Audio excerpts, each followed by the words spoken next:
মাহফিলের কর্তৃপক্ষ আপনারা একটু পাশে বসলে ভালো হয়, এটা আমারও ভালো লাগবে। আপনি আসেন, এখানে ফাঁকা ফাঁকা লাগতেছে, আপনারা বসলে আমাদের ভালো লাগবে। এই জন্য যুবক ভাইয়েরা, বিবাহ নিয়ে কোনো চিন্তা করা যাবে না। আল্লাহ তাআলা প্রত্যেক জিনিসকেই জোড়া জোড়া ভাবে বানাইছেন।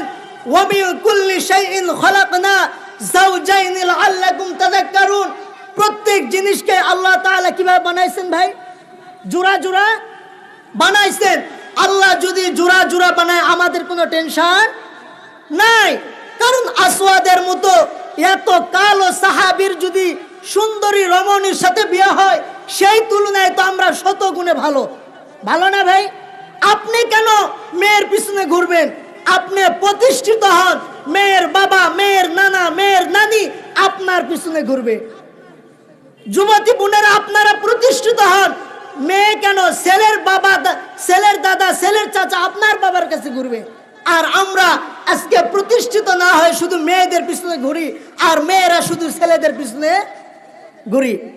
এখন আমরা যে পরিমাণ আমাদের বর্তমানে যেটা চলতেছে জিএফ আর বিএফ, মানে জিএফ বিএফ এটা হলো একটা ইংলিশ, গার্লফ্রেন্ড আর বয়ফ্রেন্ড, এগুলো আপনারাই ভালো বুঝবেন।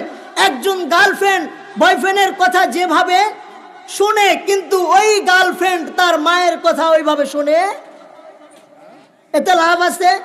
আপনি মায়ের কথা শুনলেন না, আপনি আপনার হারাম রিলেশন যার সাথে রয়েছে তার কথা শুনলেন, এই কথা শুনেও কোনো লাভ হবে না। এই জন্য মা বাবার খেদমত করতে হবে। আল্লাহ তাআলা পবিত্র কোরআনে ইরশাদ করলেন, ওয়াকাদা রাব্বুকা আল্লা তা'বুদু ইল্লা ইয়াহু ওয়া বিল ওয়ালিদাইনি ইহসানা। হে মুমিন, হে ইমানদার ওয়ালারা যুবক, একটু মনোযোগ দিয়ে দেখ, ওয়াজগুলো ভালো করে কানে নিয়ে নেন। আপনি যে পরিমাণ আপনার গার্লফ্রেন্ডের জন্য পাগল, হে যুবতী বোনেরা, আপনারাও যে পরিমাণ আপনার বয়ফ্রেন্ডের জন্য পাগল হয়ে গেলেন। আপনি যেভাবে আপনার ভালোবাসার মানুষের কথাটা শুনেন, এই পরিমাণ কথা আপনার মা বাবার কথা শুনলে আপনি জান্নাতি হয়ে যাবেন। কারণ কোরআনের ভিতরে আল্লাহ তাআলা বিভিন্ন জায়গায় জানায় দিলেন যে তোমরা সর্বপ্রথম মা বাবার খেদমত করো। আমি আল্লাহ তাআলার ইবাদত করার পর তোমরা মা বাবার ইত্তেবা, মা বাবার অনুসরণ